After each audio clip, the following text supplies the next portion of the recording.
AllBall TV. They scared, but I'm not. They don't like commentators. Y suscribe. I'm seeing a tide shifting with ESPN. Shout out to Ticket TV. I saw him yesterday talking about Stephen A. Smith, and he's like, he heard Stephen A. Smith saying that people turned his back on him. They went up to the front offices saying, "Yo, we want Stephen A. out of here." Then we saw Draymond Green. I don't really rock with Stephen A. like that no more. Where'd that come from? You guys are the same birds of a feather. Then what was interesting to me is Stephen A. clapping back. Let me go to this first. Isaiah Thomas. I've been a friend, mentor, and advisor to, not sure what that is, since he was a student at UC Berkeley. He is 100% marketable, and before you even slander his name, Stephen A. Smith, tell your source to put their name on it or don't speak on it. Let it be known. So I guess he's defending Jaylen Brown. Ooh. Okay. Is that Zeke, the real Isaiah Detroit Piston? Yeah. Yes, it is, because Stephen A. Smith tried to clap back, and he said, "I have no idea what you're talking about, Isaiah Thomas. I have been a fan of Jaylen Brown for years. Still am. What's unfortunate is that you, who's known me for decades, would choose to go on X, which is Twitter, formerly Twitter, to express whatever dissent you feel instead of calling me directly. But I get it. It's a pattern several folks have used versus me recently." Is Suddenly Stephen forgetting. Is Stephen A. getting the Drake treatment right now? Where everybody Suddenly forgetting communication we've always had. So be it. I root for JB, always a great dude and player, but the Celtics have to close the deal. AllBall. I'm telling you, we work like this is Professor X Powers telekinesis. In my notes, I put, is Stephen A. the new Drake? 20v1. Everybody's just coming at him. And remember, hold on, just to set this up. Everybody ain't hate Drake out of nowhere. Something is going on in the background. It ain't out of nowhere.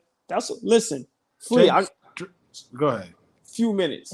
Yep. Stephen A. Smith is getting a taste of his own medicine. Mm-hmm.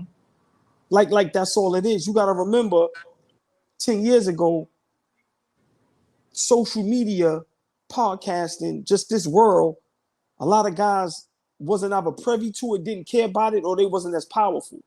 So Stephen A. was the guy.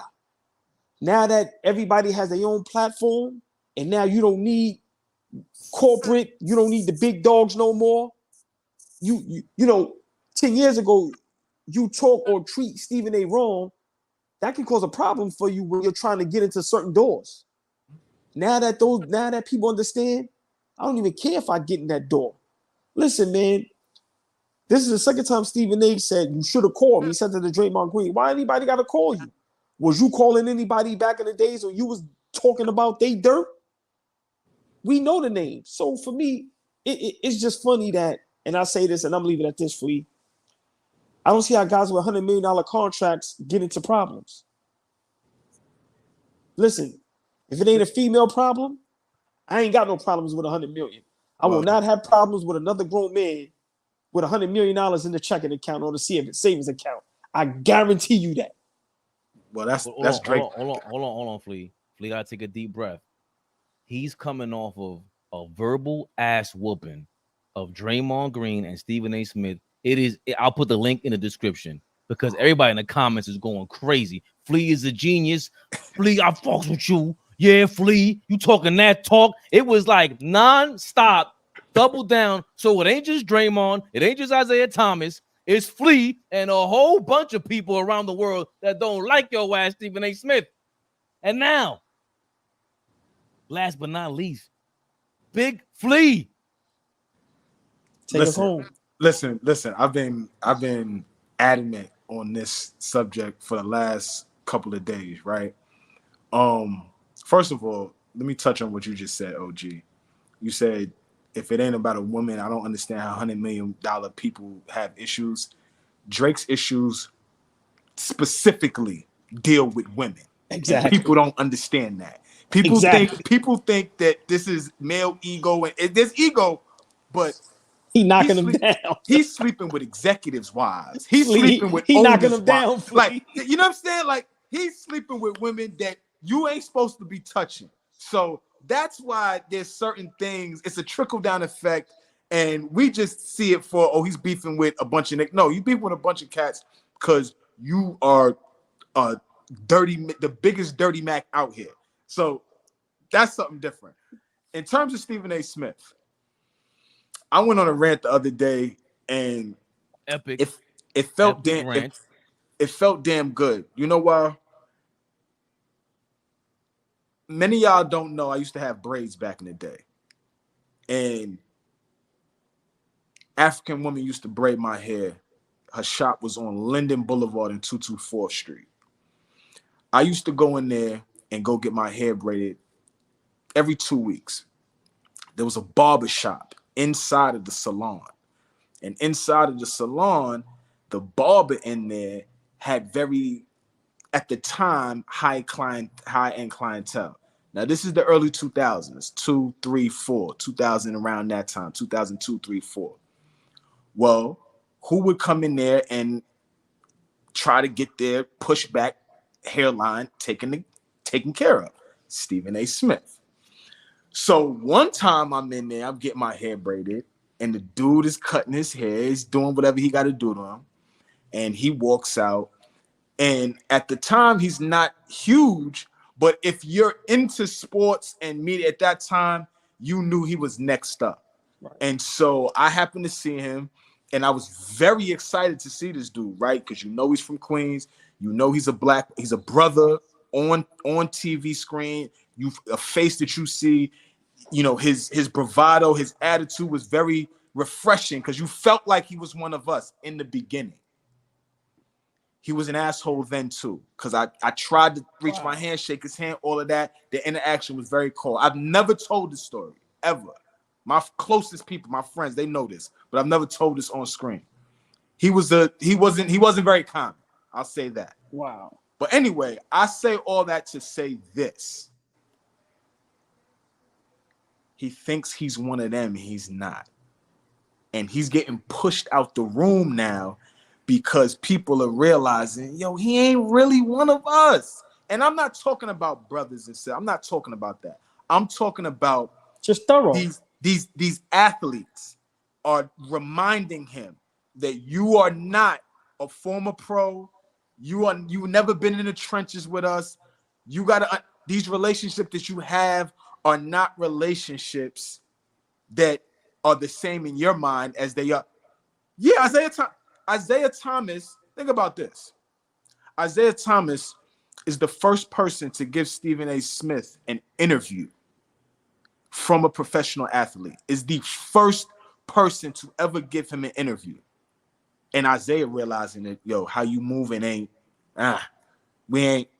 So if somebody that believed in you back when you were writing in the Daily News in 94 is seeing who you are today and ain't really feeling it, I don't know. I ain't got much else to say. Yeah, he told me to put my glasses back on. I was. No, but he's pointing to his hairline. Nah, to get the pushback hairline lined up is crazy. Yo, I don't make hairline jokes. Yo. But before we get out of here, it's listen, man. Sometimes in life, we've had enough, and his time is up. He ain't cool. He ain't funny. He's a backstabber. He's a liar.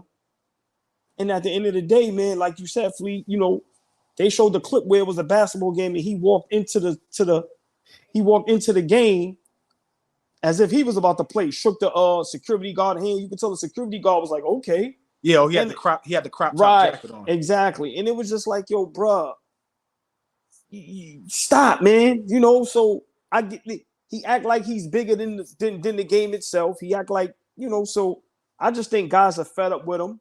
And people will call this hate. Let me tell you, when people see this, people will say what we're doing right now is hate. And has nothing to do with that. As I said before, we have championed his work. He has done great work for years. Nobody is mad at the work. The work speaks for itself. We're talking about the crossover and the person that you've built yourself to believe you are, and it's not matching up with the guys that matter. Like, forget us. The guys that matter are starting to see that we about to start pushing you to the side because we ain't watch out. We're not digging this. You're inauthentic now. You're not being authentic anymore. So pack them up, get them out of here. I'll finish it up with this. Y'all hit it on the nose, and then Flea brought it back to the whole Drake comparison, which AllBall.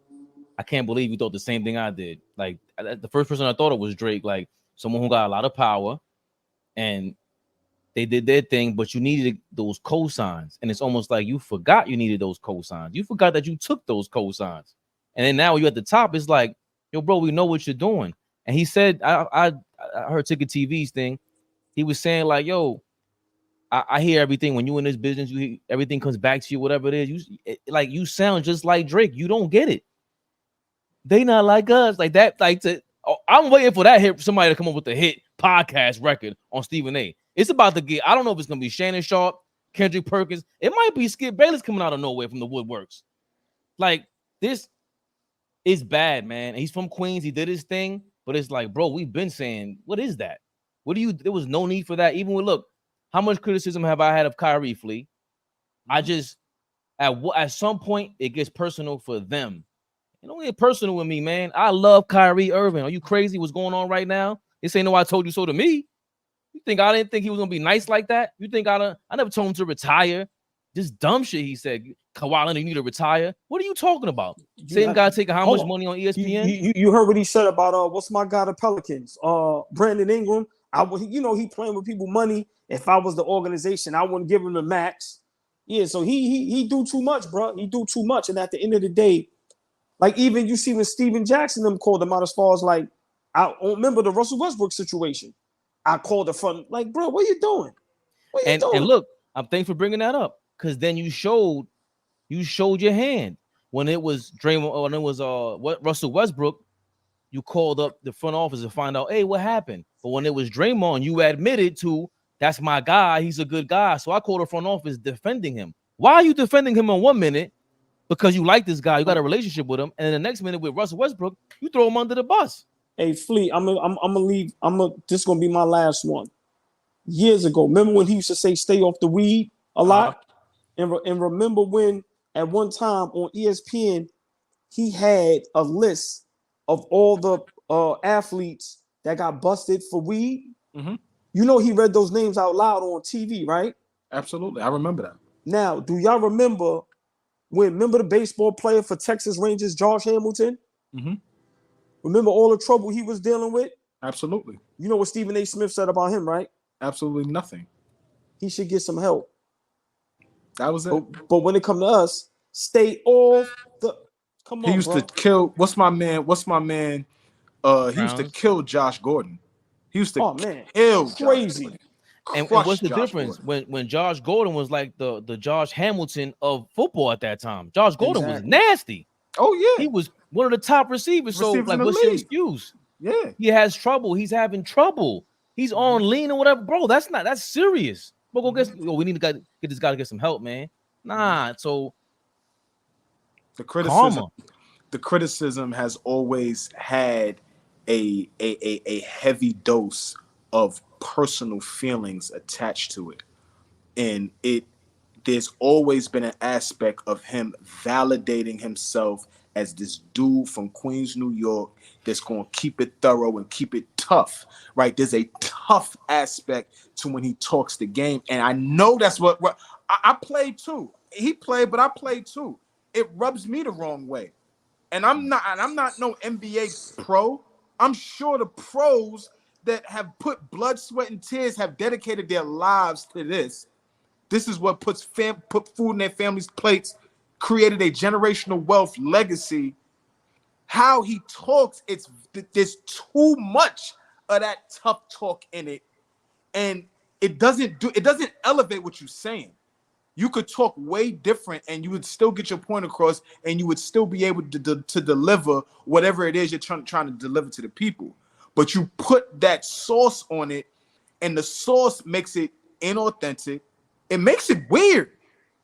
Straight up, it just makes it weird. I want to grab you and give you a wedgie. You know what I'm saying? Like that kind of corny shit. Cause you like And- you corny, bro. What you And doing? right, and this is how you know we not thorough with the Draymond Green situation. You No, know, for real. I'm sorry. Like, right, when a person say, "Yo, man, you could have gave me a call," but you know what he says after that?